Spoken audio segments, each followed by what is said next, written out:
O senador Eduardo Girão subiu à tribuna um dia após ser impedido de falar durante a cerimônia que marcou os 200 anos do Senado Federal e fez um duro discurso sobre a situação atual dessa Casa Legislativa, apontando sua submissão subserviente ao Supremo Tribunal Federal e o alinhamento nefasto com o governo Lula. O senador lembrou que na data emblemática em que se comemorou o bicentenário do Senado, a oposição foi censurada e impedida de falar em uma cerimônia que se reduziu aos aliados do atual presidente. Girão apontou o desconforto em ver que teve ministro do STF que invade nossas competências dia sim, dia não, praticamente ocupando nossas tribunas, enquanto os senadores da oposição não puderam fazê-lo. Eduardo Girão apontou que houve um concerto musical em homenagem ao bicentenário e ponderou: o Brasil precisa de um concerto com S. Esse é o concerto que o Senado precisa. O senador disse: é um dia que ficará registrado na história, não apenas pela celebração do bicentenário, mas por causa desse fato também triste, que foi para mim muito emblemático, não poder falar. O senador lembrou o alerta feito pelo patrono do Senado, Rui Barbosa, sobre a ditadura do Poder Judiciário e fez um apelo pela redenção da casa. Girão citou o jurista Ives Gandra Martins, apontando que o Senado é o maior tribunal do país, com atribuição para julgar as maiores autoridades da República. Girão disse: eu gostaria muito de fazer apenas referências positivas nesse bicentenário, mas me recuso a participar de um teatro de aparências. O senador relatou que costuma ouvir o povo e disse: e vejo tristemente que a imagem desta casa nunca esteve tão mal avaliada em virtude de sua deliberada omissão diante de uma das mais agudas crises morais e inversão de valores da nossa nação. O senador mostrou os sinais de alerta, enfatizando as coincidências das datas. Ele lembrou que a Operação Lava Jato, que responsabilizou políticos poderosos por corrupção, completou 10 anos. Girão lembrou ainda: também neste mesmo mês de março, se completou 5 anos do famigerado inquérito das fake news, que funciona como uma espada sobre a cabeça de cidadãos, especialmente os conservadores, coibindo a liberdade de expressão e jogando o país em uma insegurança jurídica sem precedentes na nossa história. Girão disse: o Brasil vem assistindo perplexo a um gradual rompimento do Estado democrático de direito e da independência entre os poderes, na medida em que o STF interfere diretamente no Congresso, legislando em questões fundamentais. O senador prosseguiu: nunca se falou tanto em preservar a democracia. Enchem a boca para falar em democracia, mas isso só é possível quando se cumpre integralmente a Constituição. O Senado não pode se tornar um mero puxadinho do governo federal, que atualmente também invade as prerrogativas desta casa, exala vingança e destrói a bonita história flertando com ditadores sanguinários. O senador fez um apelo: o Senado precisa se fazer respeitado em seu bicentenário. É isso que se espera desta casa. Girão lembrou: é hora do Senado se levantar e se aproximar da população, cada vez mais incomodada e intimidada com tanto ativismo judicial e arbitrariedade vindos do Poder Judiciário. Não temos o direito de nos calar quando pais e mães de família, sem nenhum antecedente criminal, são detidos e tratados como perigosos e golpistas, sem direito à ampla defesa, ao contraditório e ao devido processo legal. Eduardo Girão mencionou casos de flagrantes abusos e do uso de 2 pesos e 2 medidas e lembrou: chegamos ao cúmulo de ver, em audiência no Senado, um diretor da Polícia Federal assumir sem nenhum pudor que vem monitorando dezenas de milhares de cidadãos. Para terminar, Quero dizer que a perseguição política aos conservadores neste país chegou ao nível máximo. Parte expressiva da população está com medo de se manifestar, acusada de crime de opinião, situação típica de uma ditadura. Um senador expressou um desejo da população, que o Senado se levante, que o Senado cumpra seu dever constitucional, que o Senado se aproxime da população, porque hoje existe um alinhamento nefasto entre o Senado Federal e o governo Lula, que mantém um alinhamento político e ideológico muito ruim para o Brasil. Acorda, Senado! Apesar de alguns senadores agirem no limite de seus poderes para frear os atos autoritários de ministros das Cortes Superiores, a Casa Legislativa como um todo permanece cega, surda e muda, indiferente aos ataques à democracia, graças ao seu presidente, Rodrigo Pacheco, que engaveta todos os pedidos de impeachment de ministros de Cortes Superiores que chegam às suas mãos. Os senadores há muito tempo têm conhecimento dos inquéritos secretos conduzidos pelo ministro Alexandre de Moraes no Supremo Tribunal Federal, utilizando delegados da Polícia Federal escolhidos a dedo para promover uma imensa operação de fishing expedition contra seus adversários políticos. O desrespeito ao devido processo legal e a violação ao sistema acusatório são marcas dos inquéritos políticos conduzidos pelo ministro e já foram denunciados pela ex-procuradora-geral da República,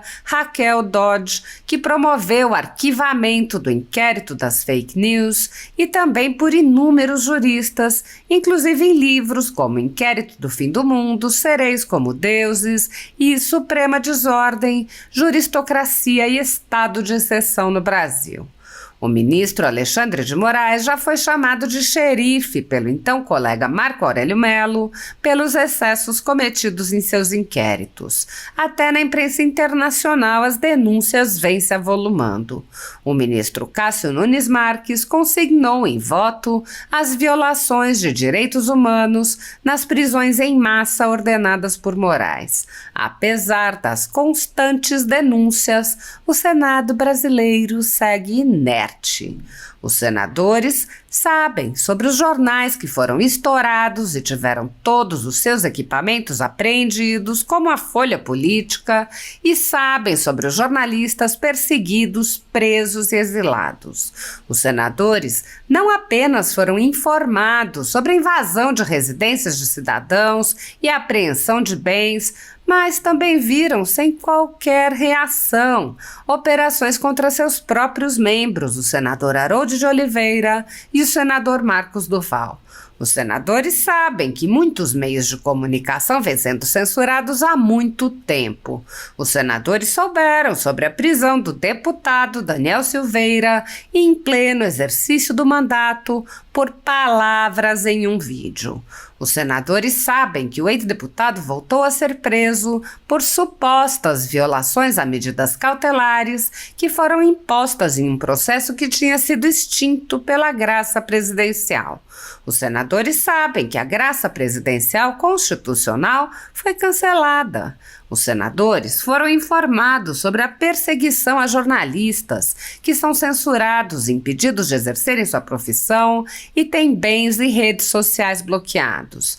Os senadores sabem que ativistas passaram um ano em prisão domiciliar sem sequer denúncia, obrigados a permanecer em Brasília, mesmo morando em outros estados. Os senadores sabem das violações a prerrogativas de advogados. Os senadores sabem sobre a prisão de Roberto Jefferson, presidente de um partido, e sua destituição do cargo a mando de Moraes. Os senadores sabem da censura a parlamentares. Os senadores sabem que jornais, sites e canais conservadores têm sua renda confiscada há quase 3 anos. Os senadores sabem sobre as prisões em massa, sem individualização de condutas, sob acusações descabidas. Os senadores sabem sobre as multas estratosféricas e confiscos de propriedade. Os senadores sabem que crianças ficam presas com seus pais sem meios de sustento, em cautelares sem prazo para acabar. Os senadores sabem que Clériston Pereira da Cunha morreu no cárcere, com um pedido de soltura aguardando que o ministro se dignasse a apreciar. Os senadores sabem que outras pessoas presas injustamente só foram soltas após a morte do preso político no cárcere. Os senadores conhecem muitos outros fatos. Mesmo assim, todos os pedidos de impeachment, projetos de lei, requerimentos de CPI seguem enchendo as gavetas do senhor Rodrigo Pacheco. Há mais de 5 anos, o ministro Alexandre de Moraes conduz, em segredo de justiça, inquéritos políticos direcionados a seus adversários políticos. Em uma espécie de parceria com a velha imprensa, matérias, reportagens e relatórios são admitidos como provas sem questionamento, substituindo a ação do Ministério Público e substituindo os próprios fatos, e servem como base para medidas abusivas que incluem prisões políticas, buscas e apreensões, bloqueio de contas, censura de veículos de imprensa, censura de cidadãos e parlamentares, bloqueio de redes sociais, entre muitas outras medidas cautelares inventadas pelo ministro, sem qualquer chance de defesa ou acesso ao devido processo legal. O mesmo procedimento de aceitar depoimentos de testemunhas suspeitas e interessadas e tomar suas palavras como verdadeiras se repete em diversos inquéritos nas cortes superiores.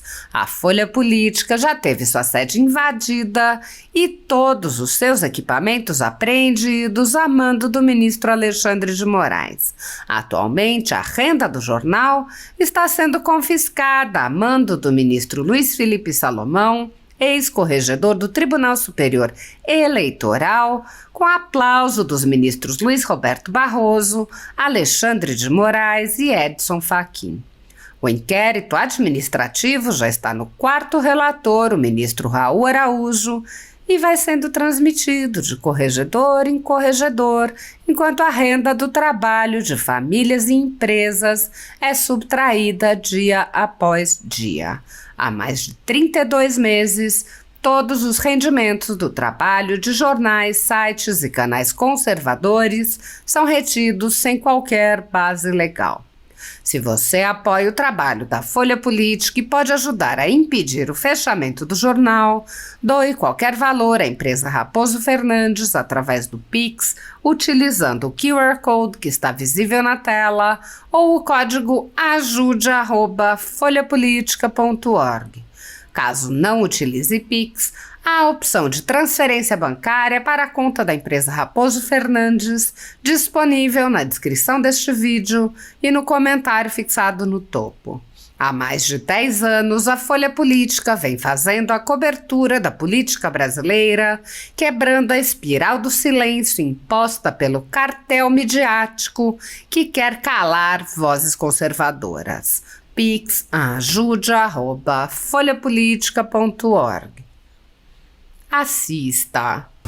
Paz e bem, presidente, senador Chico Rodrigues, quero cumprimentar as senhoras senadoras, senhores senadores, funcionários dessa casa, assessores, brasileiras, brasileiros que estão nos acompanhando pelo trabalho exemplar da equipe da TV Senado, Rádio Senado, Agência Senado.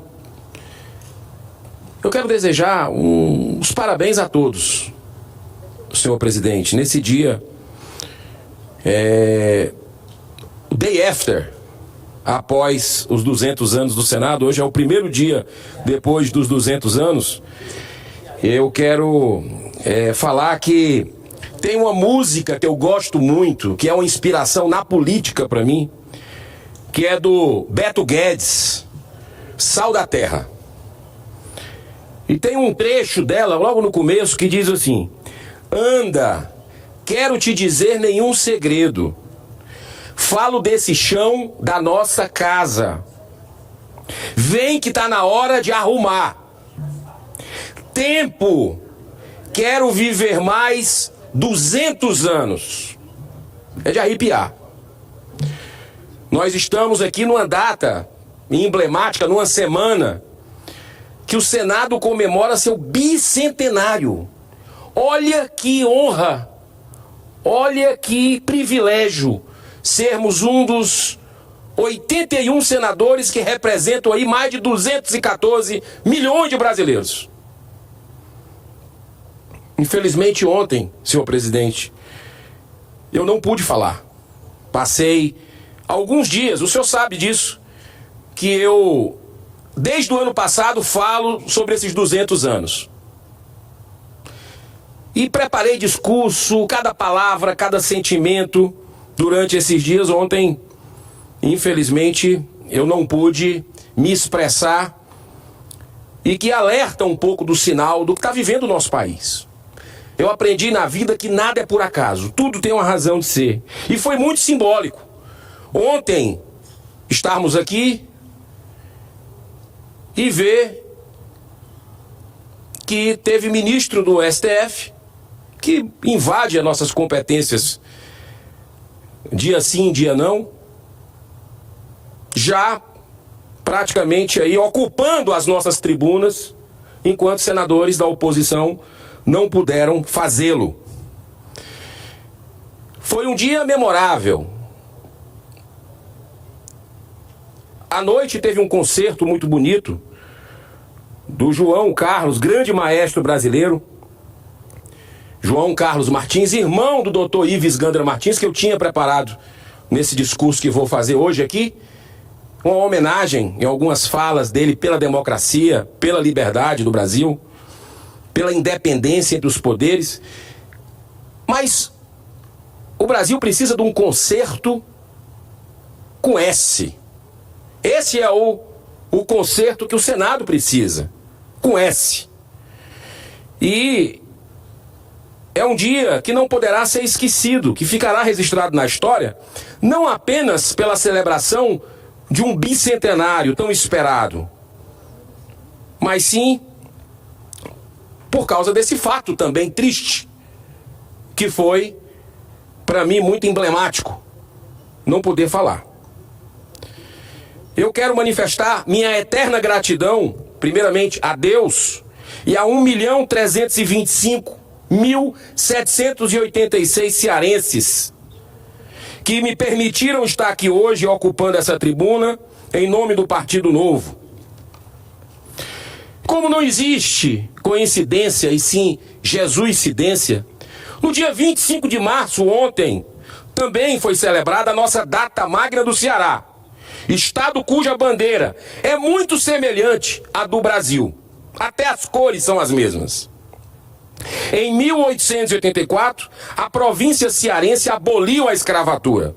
4 anos antes da Lei Áurea, recebendo do abolicionista José do Patrocínio o título de Terra da Luz. E que essa terra abençoada de um povo libertário inspire nesse emblemático dia, repito, day after, dia depois do bicentenário, a redenção dessa casa ante a usurpação de suas prerrogativas e arbítrio de autoridades que não respeitam a nossa Constituição. Como costuma dizer Dr. Ives Gandra Martins, um dos maiores juristas das Américas, o Senado tem prerrogativas que ultrapassam o poder legislativo. É, na realidade, o maior tribunal do país, porque a Carta Magna lhe outorgou o poder de julgar e afastar presidente da República e ministros dos tribunais superiores. Por aqui passaram muitos brasileiros ilustres. Quero homenagear todos na figura de um homem à frente do seu tempo, do nosso patrono desse plenário, Rui Barbosa, que diante de tantas passagens marcantes, afirmou certa vez: a pior ditadura é a do judiciário, pois contra ela não há a quem recorrer. Pois é, senhor presidente, eu gostaria muito de fazer apenas referências positivas. Nesse bicentenário temos passagens importantes. O conjunto da obra é edificante. E isso nos dá uma esperança para o andar da carruagem. Mas me recuso, e ontem saí aqui, após o hino nacional brasileiro, a participar de um teatro de aparências. Eu sou um parlamentar que gosto de caminhar pelas ruas, mercados, feiras, para ouvir pessoas, independente de posições políticas e ideológicas delas.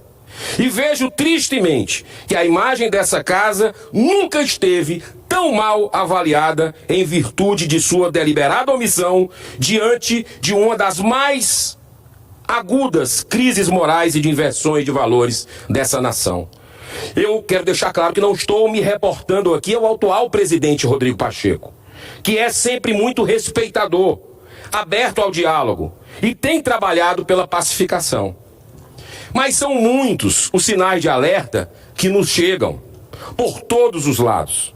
Nesse mesmo mês de março, olha só que interessante, completou 10 anos da Lava Jato, o maior legado histórico no enfrentamento à corrupção e à impunidade, quando dezenas de empresários e políticos poderosos foram parar na cadeia depois de desviarem do povo brasileiro, segundo o TCU, 29 B de bola e de índio, 29 bilhões de reais do Brasil.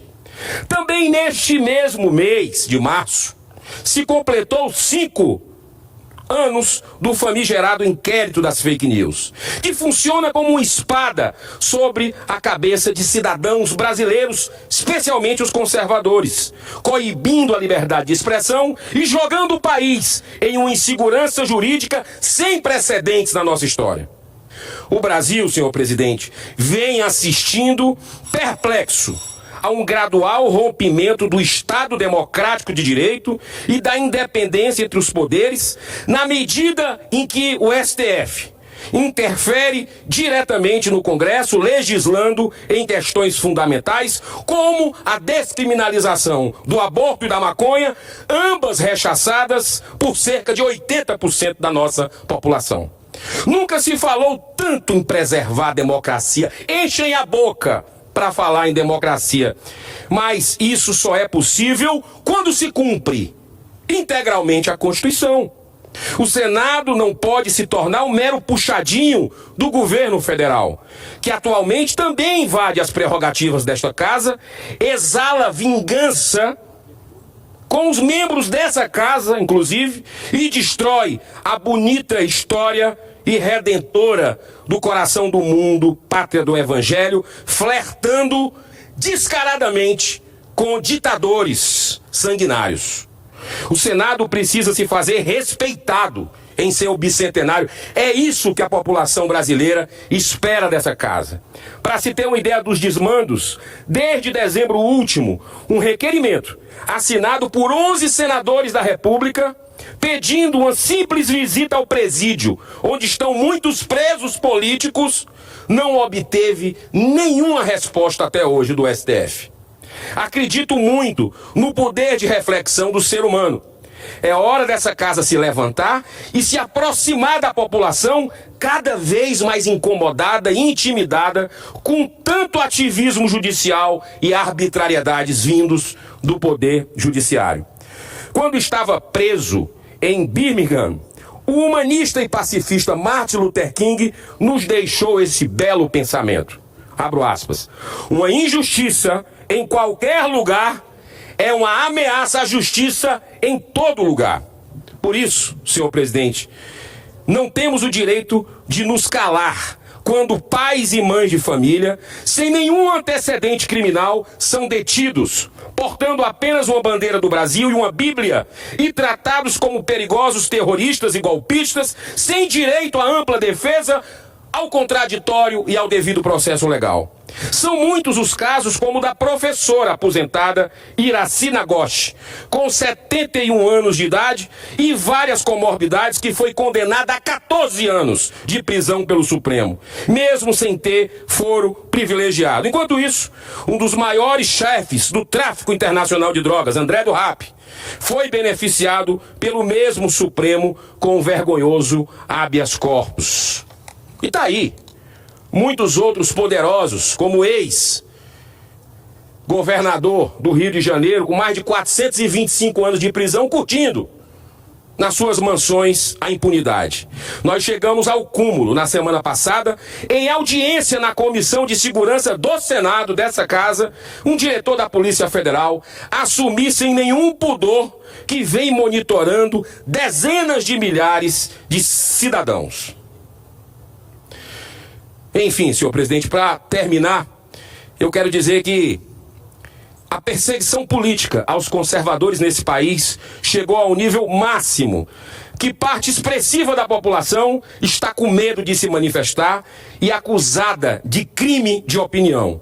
Situação típica de uma ditadura. Sim, porque se até jornalistas tiveram que sair do país e tiveram suas redes sociais, instrumentos de trabalho, derrubadas por decisão judicial, contas bancárias bloqueadas e até passaporte retidos. Tu imagina aí o cidadão brasileiro comum. Mesmo que às vezes possa soar como voz no deserto, vou continuar cumprindo meu dever da melhor forma possível, mesmo reconhecendo minhas inúmeras limitações e imperfeições. Eu não sou melhor do que ninguém, mas venho me esforçando bastante, no limite das minhas forças, para seguir os passos de Jesus, que nunca se afastou da verdade e permanece até hoje, convidando homens e mulheres de bem que estão em toda parte para o serviço de construção de um mundo onde reine a paz e a verdadeira justiça. Eu encerro com as palavras de Chico Xavier, mineiro, como presidente do Senado Federal. Ele disse uma frase que nos inspira muito, e eu quero deixar essa frase com vocês nesses segundos finais que me restam. Chico disse o seguinte, abro aspas: embora ninguém possa voltar atrás e fazer um novo começo, todos nós podemos começar agora a fazer um novo fim. Que o Senado se levante, que o Senado cumpra seu dever constitucional, que o Senado se aproxime da população, porque hoje existe um alinhamento nefasto entre o Supremo Tribunal Federal e o governo Lula, que mantém um alinhamento político e ideológico muito ruim para o Brasil. Acorda, Senado. Deus abençoe essa nação.